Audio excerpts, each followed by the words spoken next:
नमस्कार दोस्तों, मैं हूं मुसाफिर चैनल में आपका फिर से एक बार स्वागत है।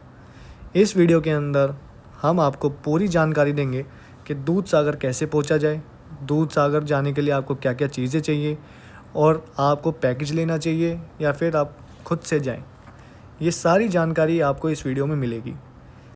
अगर ये आप वीडियो पहली बार देख रहे हैं इस चैनल पर तो इस चैनल सब्सक्राइब करना ना भूलें, और अगर आपको ये वीडियो पसंद आती है तो लाइक शेयर करना ना भूलें। जैसा कि आप सभी लोग जानते हैं कि मेरा गोवा टूर चल रहा है अभी, और इस गोवा टूर में मैं 3 दिन नॉर्थ गोवा में ऑलरेडी स्पेंड कर चुका हूँ और आज के दिन हम जा रहे हैं दूध सागर वाटरफॉल। आपको दिखाएंगे कि दूध सागर वाटरफॉल मई के अंदर कैसा रहता है, और अभी 1-2 महीने बाद मानसून शुरू हो जाएगा जिसमें वाटरफॉल बंद हो जाता है, वहाँ पे ट्रैकिंग वगैरह सब बंद हो जाती है। तो चलिए गाइस, हम वीडियो शुरू करते हैं। तो दोस्तों, मैं आप लोगों को बताना चाहूँगा कि वाटरफॉल जाने के लिए मैंने एक पैकेज बुक किया था।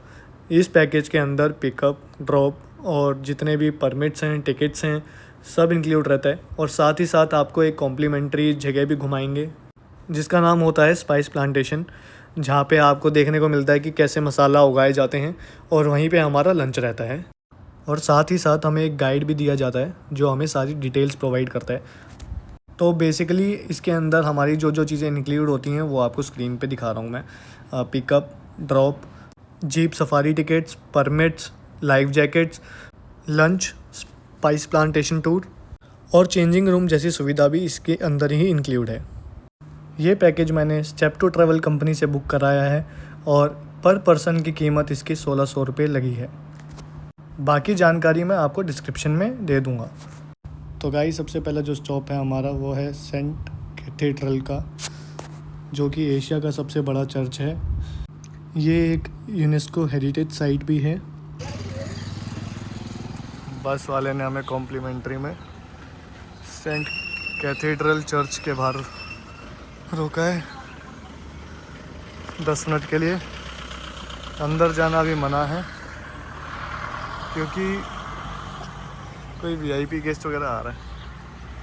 जब 1510 में अल्फोंसो नामक पुर्तगीज़ ने मुस्लिम शासकों को हराया, उसके बाद यहाँ पे इस चर्च की स्थापना शुरू हुई।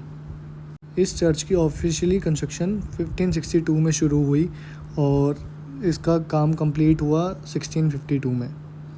हम जब वापस बस में बैठे तो हमारे गाइड ने हमें हमारे ग्रुप असाइन कर दिए थे, और उन्हीं ग्रुप नंबर्स के अकॉर्डिंग हमें जीप्स अलॉट होंगी। और हमें ये भी बताया गया कि जब जीप सफारी हमें ड्रॉप पॉइंट पे ड्रॉप कर देगी, उसके बाद हमें सिर्फ 1.5 घंटा ही मिलेगा दूध सागर जाकर आने के लिए वापस। और ये हमें कुछ एक्टिविटीज़ कराने के लिए एक पैम्फलेट देते हैं, अगर हमें करनी है तो 500 रुपये एक एक्टिविटी के लेते हैं और वो करा देते हैं। गाइस, बस वाले ने उतार दिया हमें कॉलम में। उसने काफ़ी चीज़ें समझाई, और मेन बात यह है कि दूध सागर में 1.5 घंटा ही मिलेगा सिर्फ।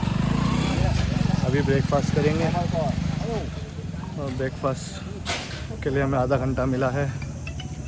उसके बाद फिर हमारा कॉल आउट किया जाएगा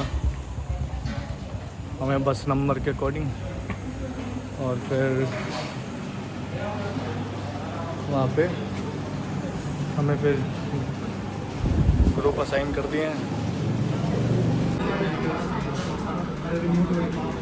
गाइस, ये मेन्यू है, बस इतना ही। इडली सांभर, रोटी वड़ा, मसाला डोसा, राइस वगैरह ठीक है। एक इडली सांभर मंगा लेते हैं। भाई, यहाँ साउथ की इडली अलग ही है। यहाँ पे एक दाल वड़ा भी मंगा लिया था।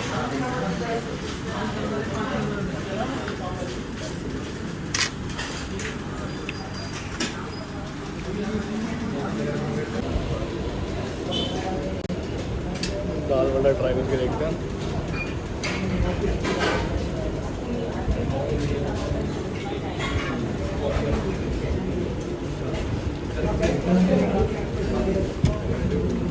भाई, यहाँ का टेस्ट ही अलग है, मज़ा आ गया, मस्त।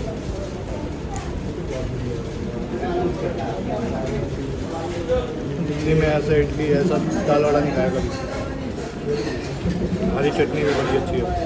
तो इसमें हरी चटनी में नारियल की चटनी मिक्स कर रखी है, बढ़िया। यहाँ पे सभी इकट्ठे हो गए हैं और जीप का इंतज़ार कर रहे हैं।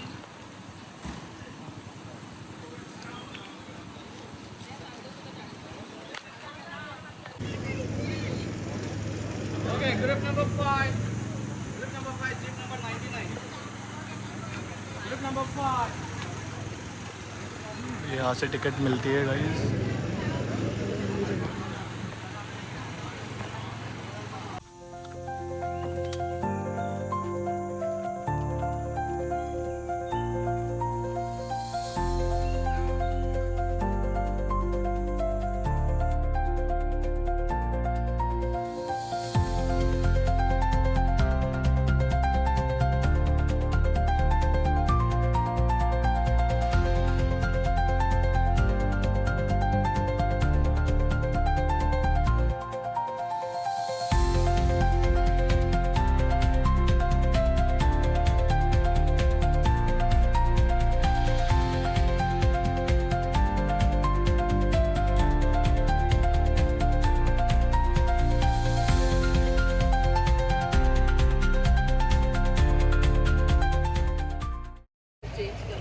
गाइस उतार दिया है, यहाँ पे हमें लाइफ जैकेट्स पकड़ा दिए हैं और 1.5 घंटे का समय दे दिया है। यहाँ से अभी हो रहे हैं 9:35, 11:05 तक हमें यहाँ पे आना है और यहाँ से 10 या 15 मिनट की दूरी पे है।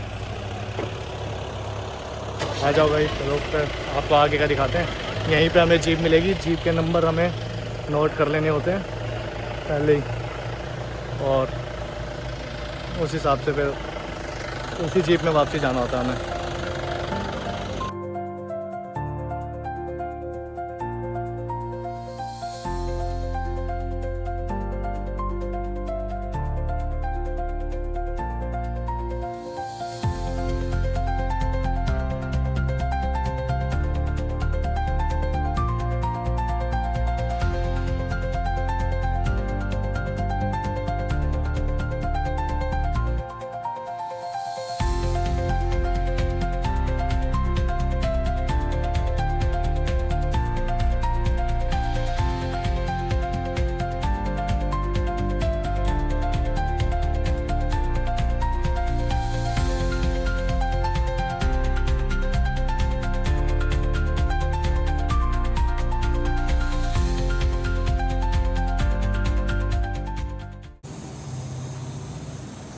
चेंजिंग रूम्स वगैरह जहाँ पे जीप आपको ड्रॉप करेगी, एक वहाँ मिलेंगे और एक थोड़ा सा आगे आपको चेंजिंग रूम मिल जाएगा। तो आप आगे वाले पे चेंज कर लो, कुछ लोग पीछे भी कर लेते हैं। भाई यहीं चेंज कर लिया है, यहीं पे वॉशरूम और चेंजिंग रूम्स हैं बीच में, आगे भी हैं लेकिन फिर आगे भीड़ ना हो जाए तो यहीं कर लिया हमने। वहाँ जाके सीधा पानी में कूदेंगे और यहाँ से 10 मिनट का और रह गया। पहुँच गए हैं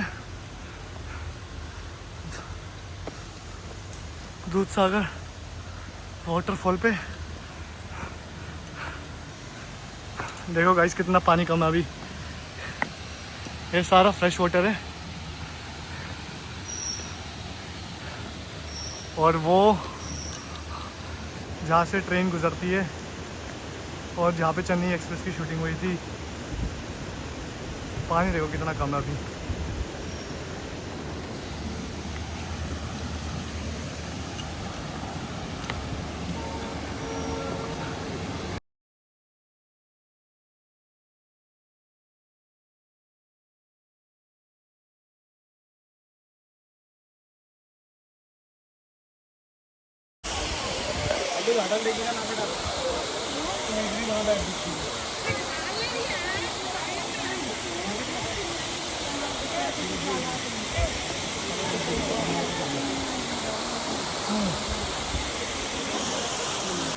गाइस पूरी मछली वगैरह है यहाँ, तो गहरा बहुत है पानी। मछली दिखेगी तो दिखाता हूँ, देखो और यारों के नीचे भी आ रही है। चल आ बेटा भाई, अरे लेट ना को कर चलो।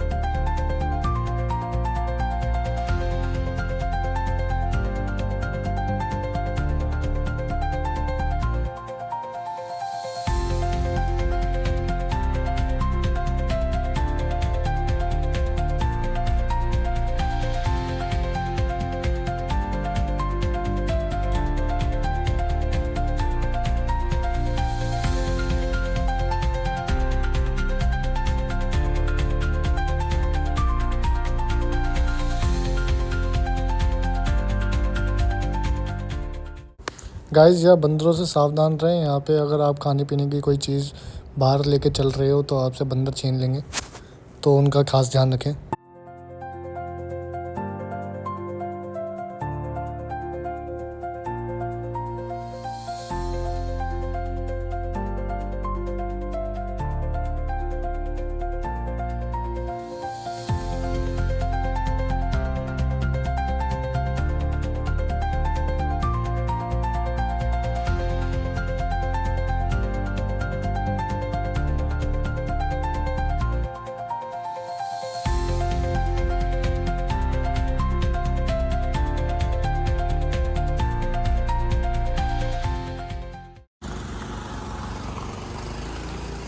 गाइस अब हम आ चुके हैं नीचे दूध सागर से, और इसके बाद स्पाइस प्लांटेशन का टूर था जहाँ पे मसाला और ये वॉलनट्स वगैरह के पेड़ वगैरह उगते हैं।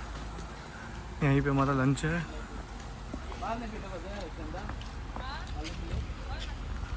इसका नाम है नंदावन स्पाइस फार्म।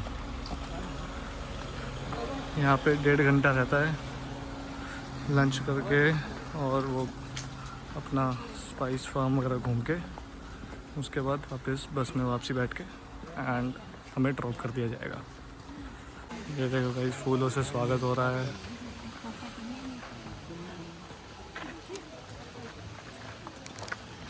Thank you.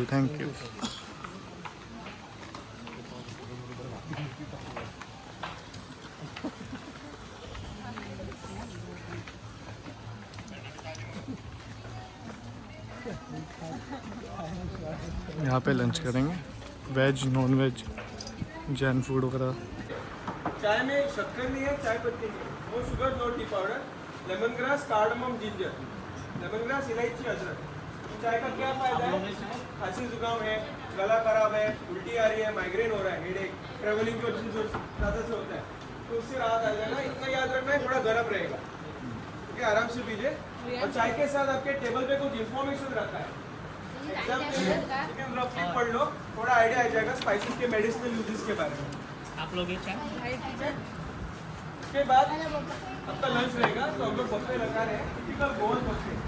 दोनों हम लोग यूजुअली गोवन लोग खाते हैं, वेज नॉन वेज दोनों रहेगा। वेज सेपरेट लगाएंगे, नॉन वेज सेपरेट लगाएंगे। तो आपके पैकेज में खाना खत्म होने के बाद स्पाइस टूर है, 20 मिनट का टूर रहता है, गाइड आपको लेके जाएगा मसाला कैसे उगाते हैं। ये प्योर गोवन फूड, आलू के पकोड़े, पापड़, ये है छोले, दाल, चावल और पतली पतली रोटी। देख के तो अच्छा लग रहा है भाई, खा के देखते हैं आप कैसा है।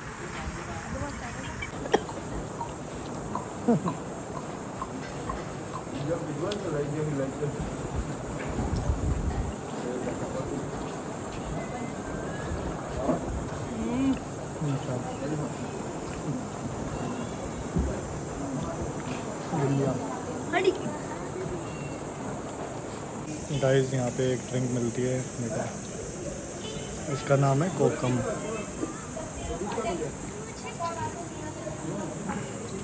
डाइजेशन के लिए अच्छी होती है, यहाँ की गोवन की है।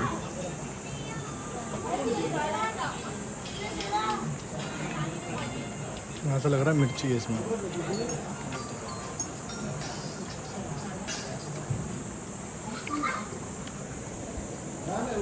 ठीक है, मतलब यहाँ पे लंच हो गया और अब स्पाइस प्लांटेशन देखने चलेंगे। से पहले ना मैं आपको जो ब्रीफ इंट्रो दूंगा इस जगह के बारे में, ठीक है। ये जो हमारा पूरा प्रॉपर्टी है ना 200 एकड़ का है, तो हम पूरा 200 एकड़ तो नहीं घूमेंगे कि 200 एकड़ तक घूमना पॉसिबल नहीं है ना। उसके लिए हम लोग जस्ट हमारा डेमोस्ट्रेशन एरिया है ना उतने एरिया में जाएंगे, ठीक है। हमारा जो है ना देखो बेल गई है ना, इसके ऊपर ना हमें छोटे छोटे बेरीज मिलते हैं। आपको पता है किसके बेल है ये? हाँ, पेपरकॉर्न, काली मिर्च।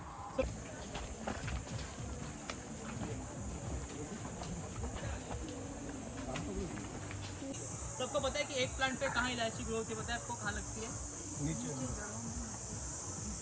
तो एक प्लांट जो रहता है ना उसे ऑलमोस्ट लाइक 3 से 4 साल लगते हैं मैच्योर होने के लिए। तो तो जब एक प्लांट मैच्योर होता है ना तो इसके रूट से बहुत सारे ऐसे ग्रीन कलर के शूट्स आते हैं और इसके ऊपर हमें छोटे छोटे छोटे छोटे पॉड्स मिलते हैं। अगर आपको लाइक 50 पॉड मिलता है ना तो उसमें से सिर्फ आपको 10 नहीं तो 15 इलायची मिलेगी, बाकी सारे खराब हो जाएंगे।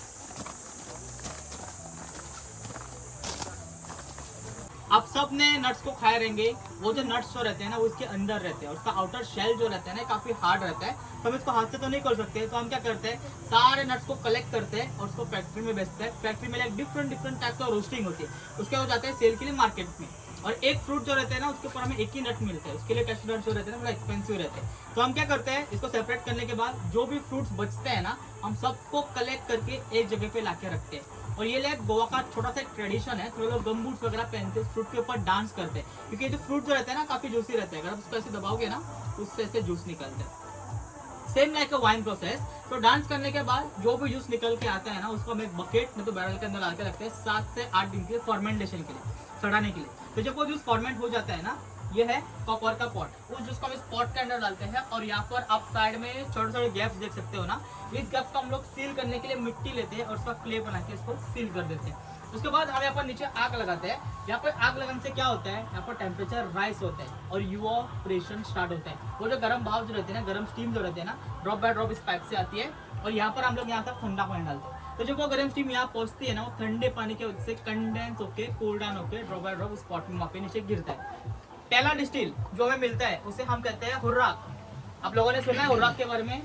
हुर्राक क्या होता है? हुर्राक जो है ना ये कैशू फ्रूट का पहला डिस्टिल है। इसे हम गोवा में जंगल जूस मतलब सीजनल ड्रिंक कहते हैं। इसके अंदर लाइक 17 to 18% अल्कोहल रहता है। और आप डेफिनेटली आप में से थोड़े लोग गोवा घूमने के लिए आए रहेंगे ना, और आपको हुर्राक कॉकटेल मॉकटेल वगैरह ट्राई करना है ना, तो सिर्फ ऑफ सीजन टाइम पे ही आपको फ्रेश हुर्राक अवेलेबल रहता है। अगर आप ऑफ सीजन में आओगे तो उसका जो फ्रेशनेस जो रहता है ना वो धीरे धीरे कम हो जाता है। तो आपको अगर हुर्राक कॉकटेल मॉकटेल ट्राई करना है तो सीजन टाइम पे अवेलेबल आपको फ्रेश हुर्राक कॉकटेल मिलेगा, ठीक है। सेकंड डिस्टिल जो हम बनाएंगे उसे हम कहेंगे कैशू फेनी। तो हम क्या करेंगे 50% हुर्राक लेंगे जो अभी निकाला था, जिसमें 17 to 18% अल्कोहल रहता है, और 50% इसका जूस लेंगे जो पहले निकाला था। दोनों 50-50% मिक्स करेंगे और वापस एक 3 से 4 दिन के लिए फॉर्मेंटेशन करेंगे, सेम प्रोसेस। उसके अंदर वापस इसके अंदर डालेंगे, इसको सील पैक करेंगे, आग लगाएंगे, ड्रॉप आएगा। सेकंड डिस्टिल, दूसरा डिस्टिल जो हमें मिलता है ना उसे हम कहते हैं कैशू फेनी। फेनी के अंदर लाइक 40 to 40% अल्कोहल रहता है और फेनी का कोई एक्सपायरी नहीं रहता है, और जितना ही पुराना होते जाता है उतना ही स्ट्रॉन्ग होते जाते हैं। और स्पेशली ना हम कैशू फेनी को ना गोवा में मेडिसिनल ड्रिंक की तरह पीते हैं, दवाई की तरह पीते हैं। और आपको like cold cough throat infection वगैरह रहता है ना, हम लोग क्या करते हैं 30 to 40 ml फेनी लेते हैं। अभी छोटे बच्चों को तो आप ज्यादा अमाउंट में अल्कोहल दे नहीं सकते ना, तो हम क्या करते हैं उसमें थोड़ा शक्कर डालते हैं और उसको आग लगाते हैं। आग लगाने से क्या होता है अल्कोहल परसेंटेज जो रहता है ना बर्न होके कम हो जाए। तो आपको बुझाना है, एक ही शॉट में पीना है, सर्दी खांसी के लिए वगैरह काफी अच्छा रहता है। और फेनी को ना एक्सट्रैक्ट करना सिर्फ गोवा में लीगल है, क्योंकि इंडिया के काफी अदर स्टेट्स में भी कैशू के ट्रीज है ना, लेकिन वो लोग वहाँ पर फेनी को एक्सट्रैक्ट नहीं कर सकते, वहाँ पर इनलीगल है। सिर्फ गोवा में लीगल है, क्योंकि लाइक हमारा छोटा सा गिफ्ट है पोर्चुगीज की तरफ से, उसके लिए सिर्फ गोवा में लीगल है कैशू फेनी को एक्सट्रैक्ट करना, ठीक है।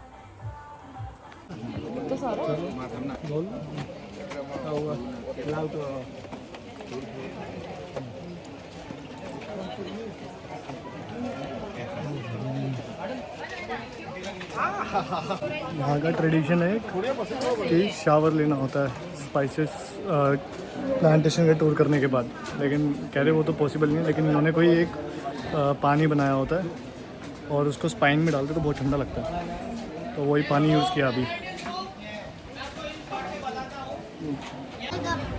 हाँ ब्रदर, काजू पहले टेस्ट करो।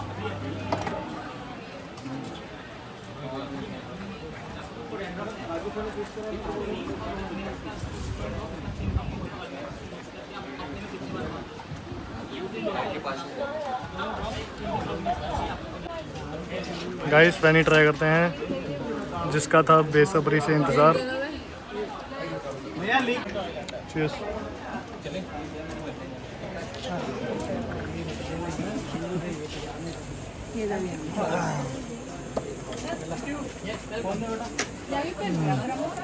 बहुत तगड़ा गंदा था भाई।